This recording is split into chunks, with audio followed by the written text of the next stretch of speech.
My name's Patricia Hennessy, and I grew up on West Side Road in Ladywell. So we're sitting in front of the large photograph of some people in a boat on a road in Lewisham during the 1968 floods. And I understand that you lived on this road, and you can tell us a little bit about some of the people who are in the photo. Yes, so my family lived at number 22 West Side Road. My parents moved there as young newlyweds, and my brother, I think, was born at the house, and I was born in 61, actually in number 22 West Side Road. So the picture, I can see our dear neighbours next door at number 20, and that looks like Tony, who is the patriarch of the family, and we were very fond of them. They were from Trinidad, and I can see the Grants' house as well, who were very dear neighbours of ours. And on that particular day, we had been to Mass early with Mum, and we came home and we've noticed that the carpets were all wet. So we thought maybe we'd spilt a drink or we had a burst pipe, but the water then started to get really, really strong, and we realised there was something happening. So Mum went round to the fire station, and my brother and I, we alerted neighbours that something was happening, and we'd realised, we didn't know until that point, that there was a river running under the road. So the fire brigade came out, and we sort of tried to move stuff off the ground, but it got a bit too late, I think, and the water got very strong. So we ended up going upstairs with what we could, and we just waited it out, because obviously I can't even remember if we had a phone, to be honest. I can't remember when we got the phone. So we waited there, and I remember we were taken out by boat, and my uncles came round, and we were able to stay with them in Forest Hill. But we were given tickets for Billy Smart's circus, which was the first time I'd ever been to the circus, which was really lovely. So I remember that. And so we lived upstairs for a while, I think at least 2 years, as a family, while the house dried out and they had to sort of wait to be able to do the repairs and things. But I remember we were very fortunate. We had insurance for flooding, which I don't think was the case for lots of people. So we were lucky we were able to get our house repaired. But the house remained in the family home up until last year, when we sold it following the passing of our parents.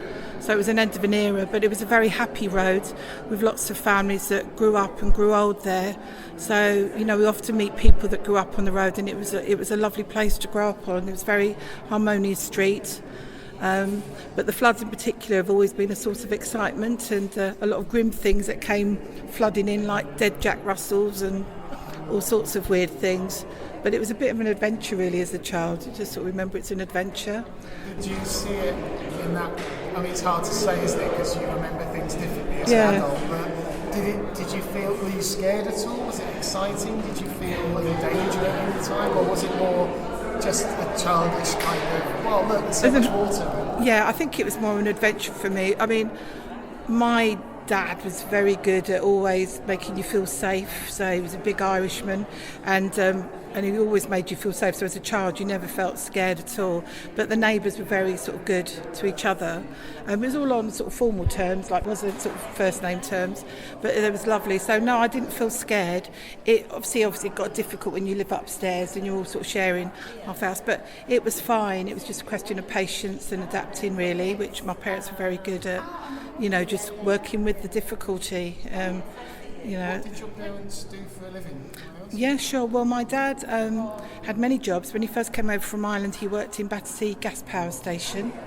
And then from there, he went to work in the engineering side of the railway, where the Sainsbury's in New Cross is now. So that used to be the engineering depot for British Rail, and he worked there for many years, and then he was made retired or redundant, and then after a year of walking around with Mum, he ended up becoming a cleaner in the shopping centre in his retirement until he passed away at 74. So he was still working when he sadly died of cancer.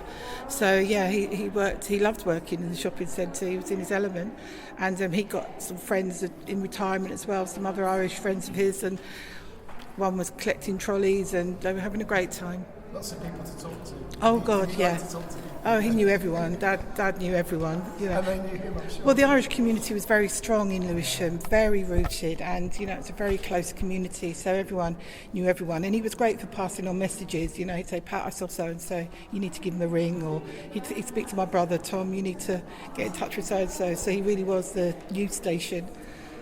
Was this? Sorry. Do you remember? Was this the only occasion that you remember the street flooding, or do you remember it flooding again, or before this, or after this? Or? No, this is the only memory I have of flooding. I mean, there was lots of debates, I remember, over the years about the rerouting of the Quaggy, because it seemed to be a bit of a shock that it was running underneath the road. Nobody seemed to be aware of that. So there was lots of talk about rerouting the Quaggy through the park so that it would stop the flood in the future. And I've lost the trail of that. I don't know, because obviously when they redesigned the park, I think that was one of the considerations about how to stop it flooding again. But I haven't kept up to date with that, so I don't know what the situation is for the current people that live on the road. But I don't ever remember it flooding again. Maybe in a heavy sort of intense downstorm you might get up to sort of like splash level in your ankles, but nothing on this scale. I mean, in the hallway, it literally came up to the first half of the hallway. If you had a rail halfway, half and half, it came up that high. So it's about 3 or 4? Yeah, it was very high. Yeah, the damp was very high to sort of dry out. So yeah, it was enough to get a boat in and to sail out. But if you say at that time, we had the police station obviously on the corner, and fire brigade was literally across the road. So and the hospital was around the corner. So the emergency services were really quick to respond once they were aware of what was going.